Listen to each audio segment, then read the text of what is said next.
હિમાચલ પ્રદેશના મંડીમાં જોરદાર વરસાદ, પહાડોથી લઈને મેદાન સુધી આકાશી આફત જોવા મળી રહી છે। હિમાચલ પ્રદેશની વ્યાસ નદી તોફાની બની છે। હિમાચલ પ્રદેશમાં આકાશી આફતે તબાહી મચાવી છે। ગઈકાલે રાત્રે રાજ્યભરમાં ભારે વરસાદ થયો હતો અને ઘણા વિસ્તારોમાં વાદળ ફાટ્યાના અહેવાલ હતા। તો કુલ્લુના નિર્મળમાં વાદળ ફાટ્યા બાદ બાગી પુલની આસપાસ વાહનો અને મકાનો ધોવાઈ ગયા છે। તે જ સમયે મનાલીમાં બિયાસ નદી ફરીથી પોતાનો માર્ગ બદલીને હાઈવે પર આવી ગઈ છે। એ જ રીતે રાજ્યના 3 જિલ્લામાં ભૂસ્ખલનના કારણે ચંદીગઢ મનાલી હાઈવે ઘણી જગ્યાએ બંધ છે અને અત્યાર સુધીમાં કુલ 30 લોકો લાપતા છે। મળતી માહિતી મુજબ શિમલાથી 100 કિલોમીટર દૂર રામપુરના ઝાકરીમાં વાદળ ફાટ્યું છે। વાદળ ફાટ્યા બાદ રામપુરના ઝાકરીના સમેજ ખાડમાં પૂર આવ્યું હતું। આ ઘટના ગુરુવારે સવારે પ્રકાશમાં આવી હતી। કુલ્લુ જિલ્લાના મણિકર્ણના મલાના ગામના બનેલ પાવર પ્રોજેક્ટની ડેમ તૂટી ગયો। ડેમ તૂટ્યો છે અને ખીણમાં પૂર આવ્યું છે અને હોબાળો મચી ગયો છે। મધ્યરાત્રિએ પડેલા વરસાદના કારણે બિયાસ નદી પણ ઉગ્ર બની ગઈ છે અને અહીં પણ મનાલી શહેર નજીક બિયાસ નદીએ પોતાનો માર્ગ બદલીને હાઈવે પર વહેવા માંડ્યું છે। ભૂસ્ખલનના કારણે ચંદીગઢ મનાલી નેશનલ હાઈવે ઘણી જગ્યાએ બંધ છે। હાલમાં પાર્વતી નદીમાં ભારે પૂરના કારણે ભૂંતરની આસપાસના લોકોને એલર્ટ કરવામાં આવ્યા છે।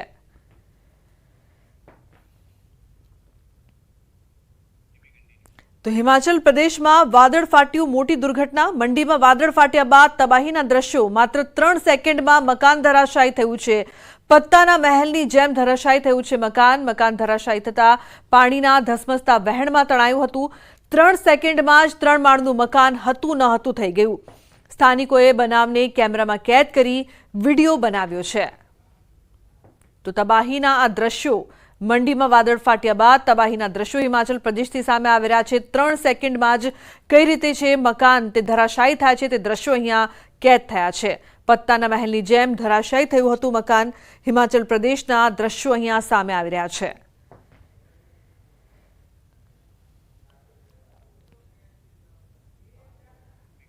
હિમાચલ પ્રદેશના કુલ્લુમાં વાદળ ફાટ્યું, વાદળ ફાટવાથી મોટી દુર્ઘટના થઈ છે। મણિકર્ણ ઘાટીમાં પહાડી વિસ્તારમાં વાદળ ફાટ્યું છે। અચાનક વાદળ ફાટવાથી જોરદાર પૂર આવ્યું છે।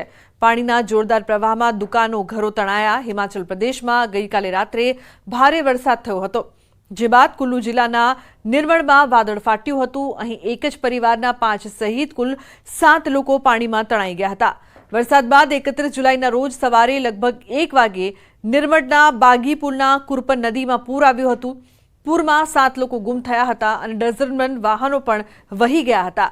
પૂર એટલું ભયંકર હતું કે તે પોતાની સાથે 5 થી વધુ ઘરો વહી ગયું। મળતી માહિતી મુજબ શ્રીખંડના માર્ગ પર કુરપન ખાડમાં વાદળ ફાટવાથી ભારે તબાહી સર્જાઈ હતી। આ કારણે સિંહગઢની બાગી પુલ સુધી નદીના માર્ગમાં જ તે પણ આવ્યું, તેને નદીએ વહાવી દીધી। વાદળ ફાટવાથી સર્જાયેલી તબાહીમાં એક જ પરિવારના 5 લોકો લાપતા હોવાની માહિતી છે। તબાહીનું દ્રશ્ય એટલું ભયાનક હતું કે નજીકમાં રહેતા સેંકડો લોકોએ રાત્રિના અંધકારમાં જીવ બચાવવા ભાગવું પડ્યું। ઘટનાની માહિતી મળતા જ વહીવટીતંત્રની ટીમ રાત્રે ઘટના સ્થળે પહોંચી હતી, પરંતુ હજુ સુધી ગુમ થયેલા લોકો માટે કોઈ સર્ચ ઓપરેશન હાથ ધરવામાં નથી આવ્યું। સમાચારમાં આગળ વાત કરીએ। સુરતની ઉકાઈ ડેમમાં પાણીની આવક યથાવત છે। હથનૂર અને પ્રકાશા ડેમમાં છોડાઈ રહ્યું છે પાણી। ઉકાઈ ડેમમાં 66,227 ક્યુસેક પાણીની આવક નોંધાઈ છે। ઉકાઈ ડેમની જળસપાટી 327.33 ફૂટે પહોંચી છે। તો મહત્વનું છે કે પાણીની આવક જે પ્રકારથી નોંધાઈ છે, ઉકાઈ ડેમની જળસપાટી 327.33 ફૂટે પહોંચી છે। ઉકાઈ ડેમમાં પાણીની આવક યથાવત જોવા મળી રહી છે। તો હથનૂર અને પ્રકાશા ડેમમાંથી પાણી છોડવામાં આવ્યું છે।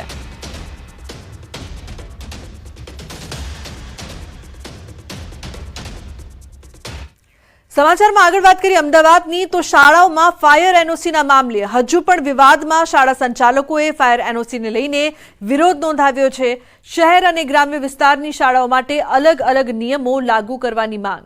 શાળા સંચાલક મંડળની રજૂઆત છે। ગ્રામ્યની શાળાઓને ફાયર સિસ્ટમનો ખર્ચ ન પોસાય, ફાયર સહિતની સુવિધાઓ સરકાર ઊભી કરી આપે, સંચાલક મંડળ દ્વારા આ માંગ કરવામાં આવી છે।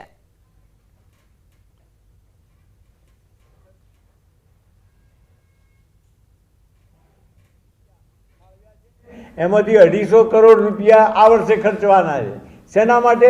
શાળાઓના બિલ્ડિંગના રિપેરિંગ માટે, કલરકામ માટે, નવા ઓરડા માટે, તો એની અંદર આ જોગવાઈ કરી અને અમારી શાળાઓમાં અમે તો કહીએ એક ફાયર સેફ્ટી એકલું નહીં, એની જોડે જે સીસીટીવી પણ અમને નાખી આપો, જેથી હવે પછી અમારી પરીક્ષાના કેન્દ્રો 10માના 12માના જે છે એમાં વધારે અનુકૂળ રહે. એ રીતે અમે રાજ્ય સરકાર પાસે માગણી કરીશ.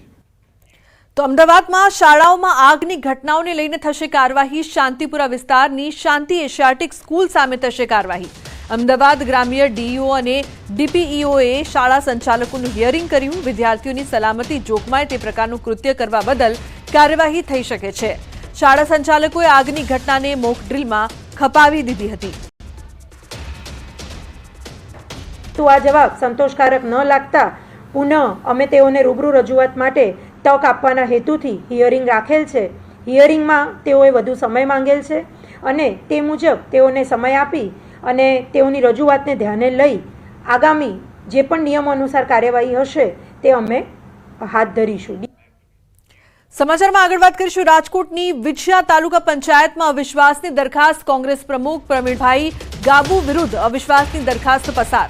કોંગ્રેસના 14માંથી 8 સભ્યોએ વિરોધમાં મતદાન કર્યું. કોંગ્રેસના સભ્યો તોડવામાં આવ્યા હોવાનો આક્ષેપ કરવામાં આવ્યો. ત્રીજી વખત મૂકવામાં આવી હતી અવિશ્વાસની દરખાસ્ત. તો કોંગ્રેસ પ્રમુખ પ્રવીણ ગાબુ વિરુદ્ધ દરખાસ્ત કરવામાં આવી.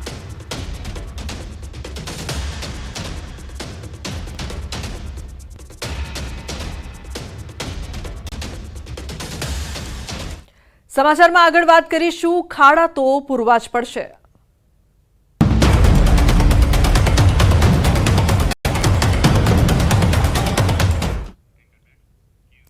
તો રાજકોટમાં વરસાદ બાદ લોકોના હાલ બેહાલ થઈ ગયા છે. શહેરના અલગ અલગ વિસ્તારોમાં જાણે કે ખાડા રાજ ફેલાઈ ગયું છે.